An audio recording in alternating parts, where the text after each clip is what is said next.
Bom, continuar aqui da onde eu parei agora.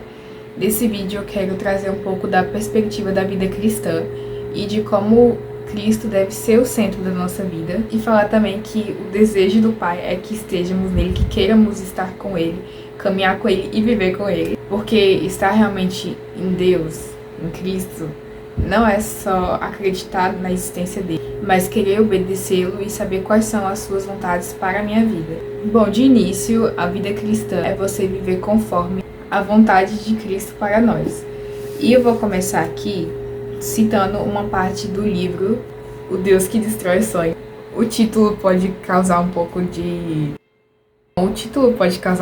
dúvida, mas esse livro aqui, ele é muito bom para entender como é a vida cristã, como ela deve ser, e fala que a gente deve viver, né, sobre a vontade de Deus e não sobre as nossas próprias vontades. Isso não significa que a gente não possa fazer mais nada, mas significa que a gente tem que mudar alguns hábitos que são ruins e que não agradam a Deus, né? E a parte que eu vou ler aqui é a página 28 e a 29, que fala sobre como Deus renova os nossos sonhos e como a fé é voltada para Ele e não para nós. Esse é o objetivo do livro, né?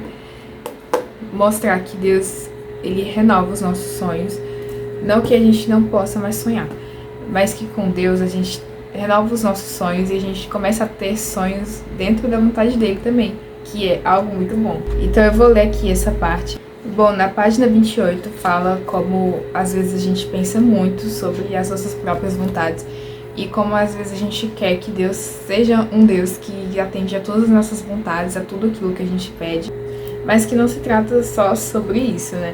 Muitas vezes Deus vai atender sim aquilo que a gente vai pedir, mas às vezes não, porque às vezes pode ser que algo que a gente está pedindo é algo só para benefício próprio, só pensando em nós mesmos, e às vezes vai ser algo que não é agradável aos olhos dele, sabe?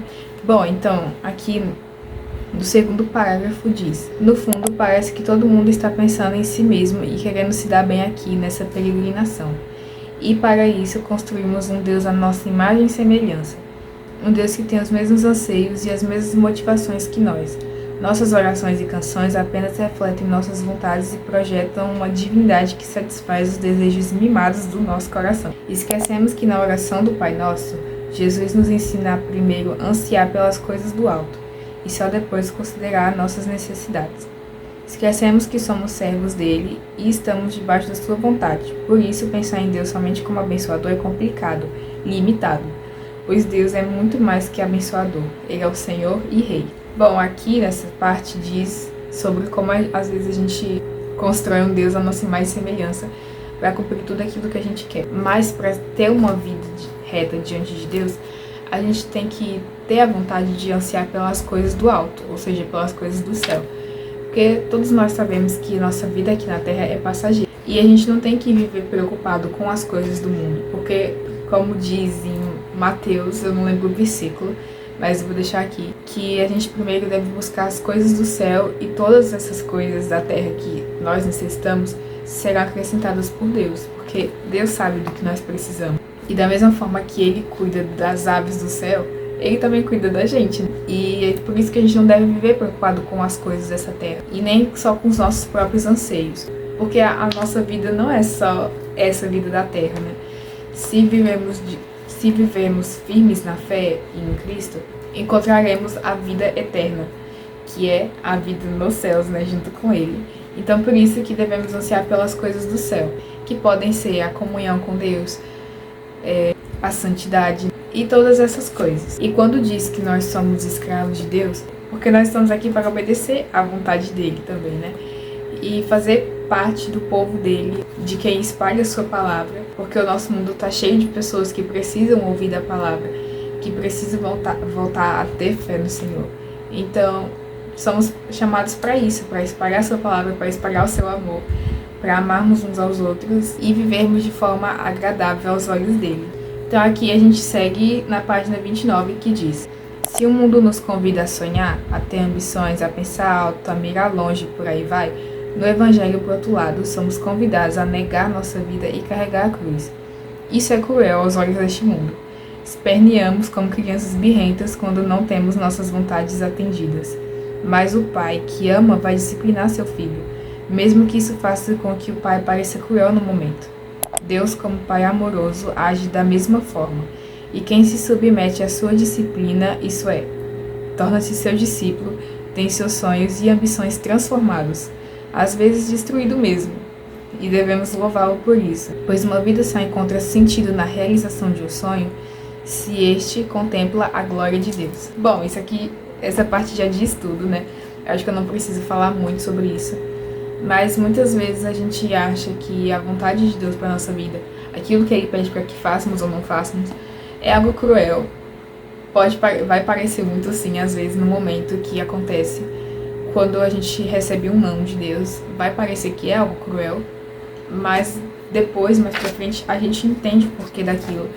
E Deus é como um pai, que ele disciplina o filho e muitas vezes diz não também, mas pro bem do próprio filho. A gente às vezes tem muito isso, de achar que Deus é cruel porque ele pede que a gente faça a vontade dele, que ele nega os nossos pedidos, mas Deus é como um pai da terra mesmo, que só quer disciplinar o seu filho e ensinar ele no melhor caminho possível. Bom, e com isso também eu vou ler um versículo aqui que fala sobre os caminhos do Senhor, que está em 2 Samuel 22, versículo 31, que diz: Este é o Deus cujo caminho é perfeito. A palavra do Senhor é comprovadamente genuína.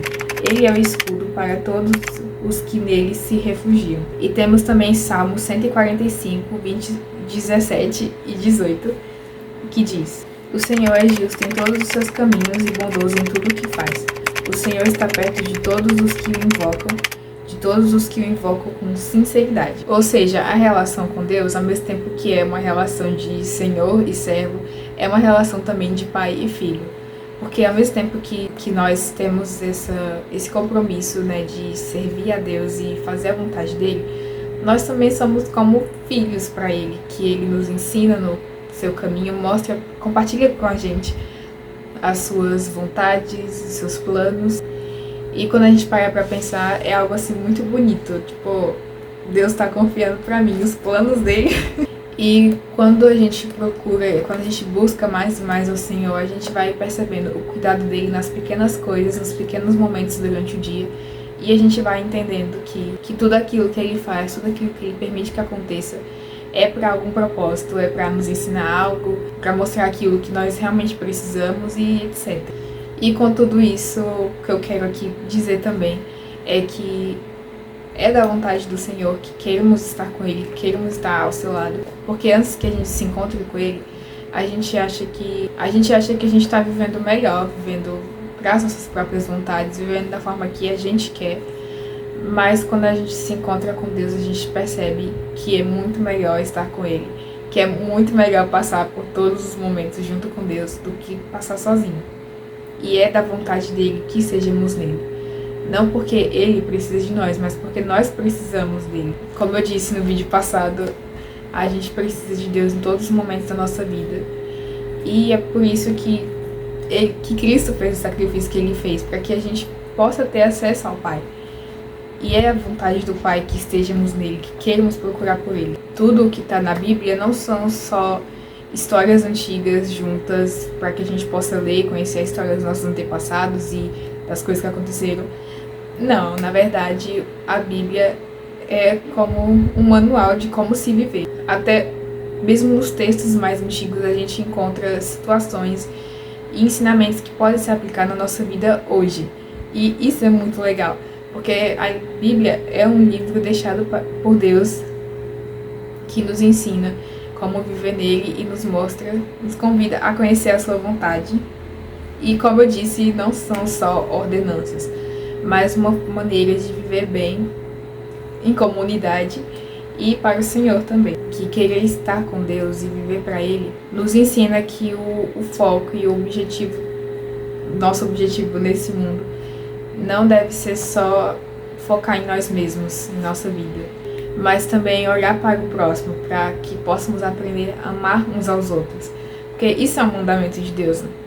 O segundo maior mandamento é que a gente possa amar uns aos outros, amar nosso próximo, como Jesus nos amou e como nós amamos nós mesmos também. Porque nós somos, sim, pessoas egocêntricas. Todos nós somos egocêntricos. Que nós somos, desde cedo, ensinados a correr sempre atrás dos nossos próprios objetivos, a correr atrás dos nossos próprios sonhos, de construirmos um bom futuro, de focar só nas nossas próprias metas e objetivos. Mas o diferencial de Deus é que Ele nos ensina a olhar mais para o próximo, se importar mais com a dor do outro. Claro que eu não quero que com isso eu quero dizer que a gente precise abandonar de vez os nossos sonhos, que a gente precisa abandonar de vez aquilo que nós queremos, de ter um bom futuro e tudo mais. Mas lembrar também que é Deus que faz todas as coisas na nossa vida acontecer e é Ele que nos mostra o caminho melhor a seguir. Ou seja, a vida com Deus não é uma vida presa a uma religião, não é uma vida sem liberdade, mas ao contrário disso. Na verdade, com Deus você aprende a viver de forma melhor e aprende a conhecer Deus de verdade.